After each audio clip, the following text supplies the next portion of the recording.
Hello everyone, myself Vinay Kumaram. I am actually pursuing PhD in physics. So in this particular YouTube channel, I'll be teaching physics, chemistry and mathematics starting from 8th standard till 12th standard.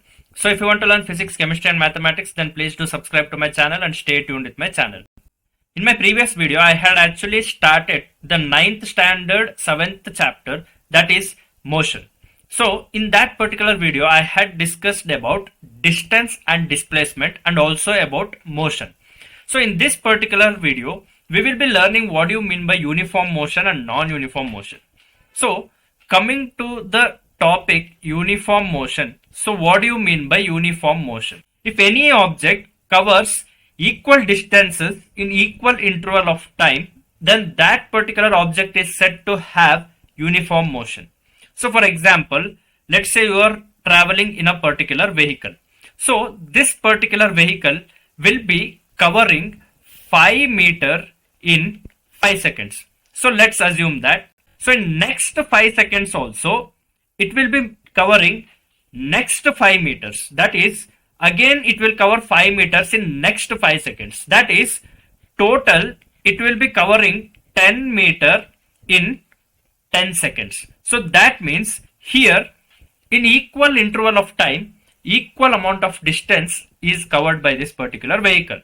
So like that, if it goes on covering 5 meters in every 5 seconds, so that particular vehicle is said to have uniform motion. That means in every second it is covering 1 meter distance. So this is actually uniform motion of this particular vehicle.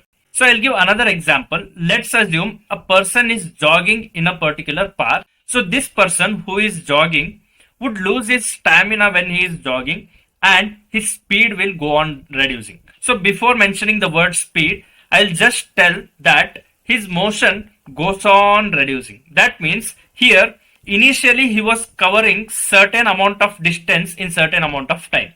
So let's say he was covering 100 meter in 50 seconds.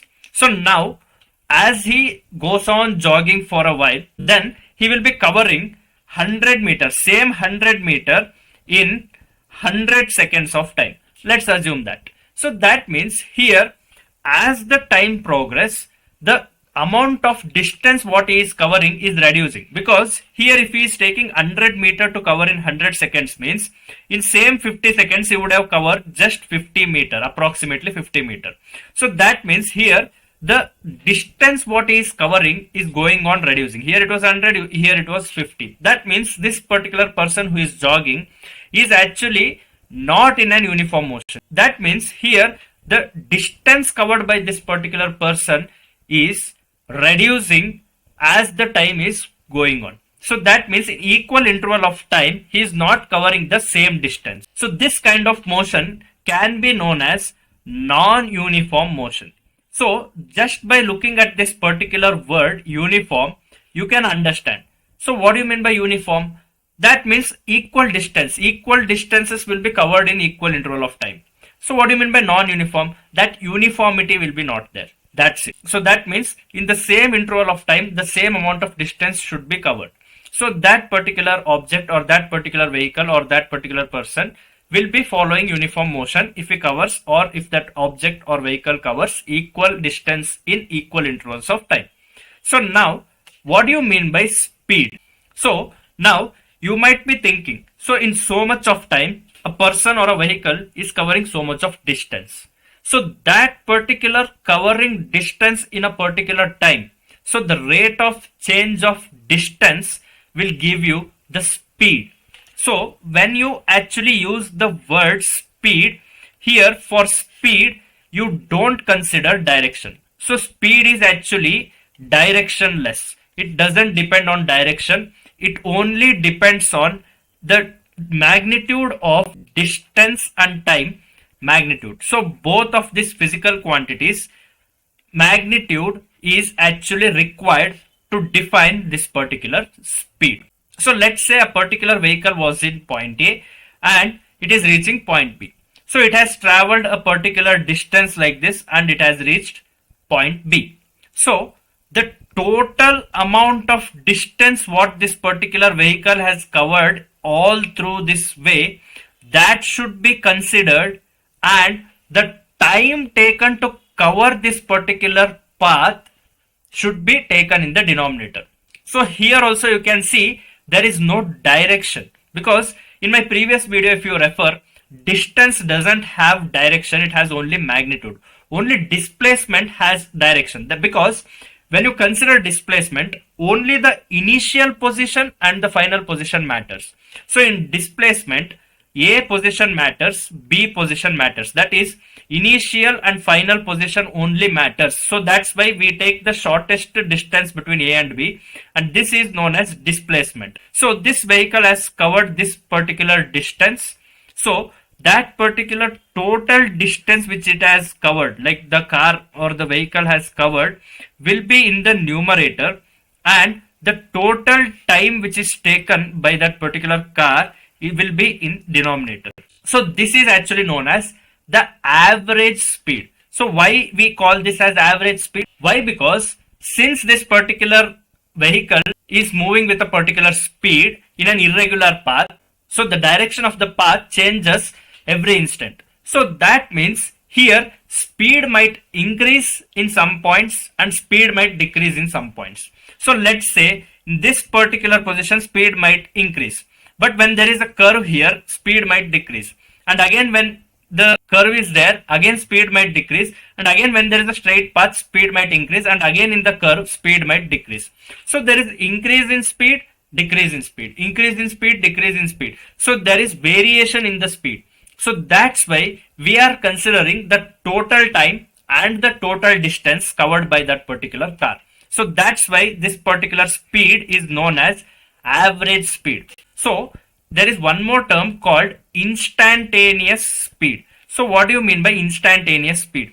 Instantaneous speed is the distance covered by a particular vehicle or a particular object at that particular given instant of time. So here instantaneous speed just depends on the current distance covered and the time taken to cover that particular distance. The present instantaneous distance and time which that particular vehicle is taking. So that means how much amount of distance it is covering in a particular 1 second of time will be the instantaneous speed of that particular car, because speed is measured as the distance covered by the time. In a particular instant of time, speed might be minimum, or in a particular instant of time, speed might be maximum. That means at that particular position where that vehicle is there, that speed in which it is traveling is the instantaneous speed of the car. So let's say from moving from A to B, this car was traveling at an average of 60 km per hour speed. But here when it is following this particular path, at this position when it was traveling, it might be having 80 km per hour speed, and in the curves it might be having 30 km per hour speed.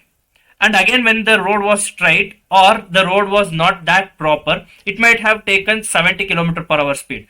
So that particular speed at that particular instant of time which we are taking is known as instantaneous speed. So instantaneous speed will be just distance by time, but when you are considering average speed, that will be dependent on the total distance covered divided by the total time. This is the difference between average speed and the instantaneous speed. So now there is one more term called velocity. So what do you mean by velocity? Now we have discussed about speed, but what do you mean by velocity?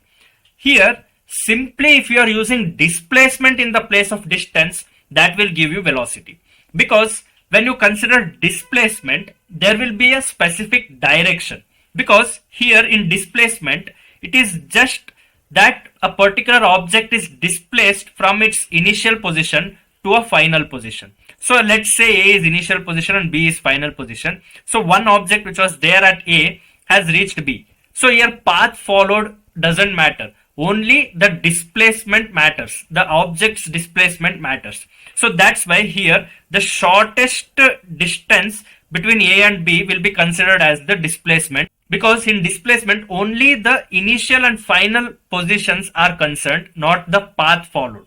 So that's why there is a specific direction for displacement. So that's why displacement has direction and magnitude. This I have actually discussed in the previous video. So here, if you are just considering the displacement of a particular object in a given interval of time, then that will be your velocity. So here, velocity will be equal to displacement of a particular object in a given interval of time, can be your instantaneous velocity. Here again you should remember there is instantaneous velocity and average velocity.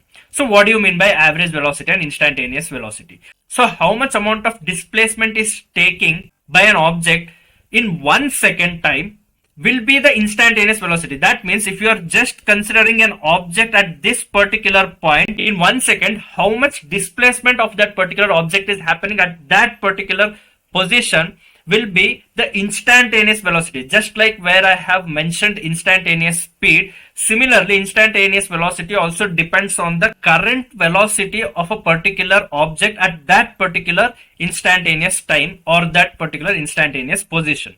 So that's why instantaneous velocity is just displacement by time at that particular point where you are actually considering the velocity of a particular object. So now what do you mean by average velocity? Here you cannot define average velocity as total displacement divided by time. This is wrong, because here total displacement divided by total time cannot be taken for average velocity. Why? Because in average velocity you are only taking the displacement. So displacement only depends on the initial position and the final position.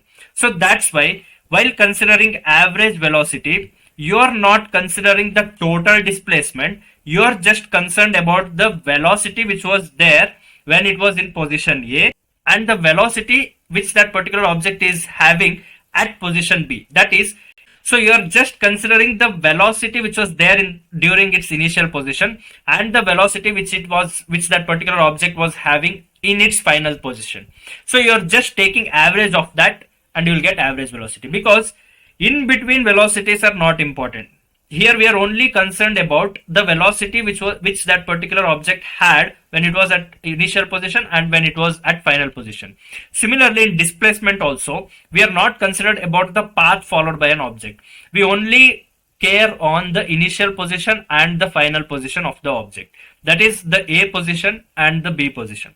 Here also, when we are considering that, we are just taking the velocity 1 in the initial position, or I can call this as Vi, plus the velocity of that particular object when it was in the position B, that is when it is in the final position, that is Vf. So divide by 2. So this whole thing you should actually divide by 2. So average velocity will be equal to initial velocity plus final velocity. Take average of this, you will get the average velocity which you require. So that means here only the initial velocity is mattered and the final velocity is mattered. So when you take average of that, you will get average velocity of that particular object. And here, since velocity depends on displacement, here you should always remember, since velocity depends on displacement, that means velocity depends on direction and velocity also depends on magnitude. Velocity depends on direction and velocity depends on the magnitude. Similarly, speed only depends on magnitude. It doesn't depend on direction. So speed depends only on this. It doesn't care about the direction. So that's why speed is just concerned with the magnitude, where velocity is concerned with the magnitude and also the direction in which a particular displacement is taking place. So this is all there in this particular video. So the next concepts which are there in this particular chapter will be discussed in the subsequent videos. So like this, if you want to learn more physics, chemistry and mathematics, then please do subscribe to my channel and stay tuned with my channel. Thank you.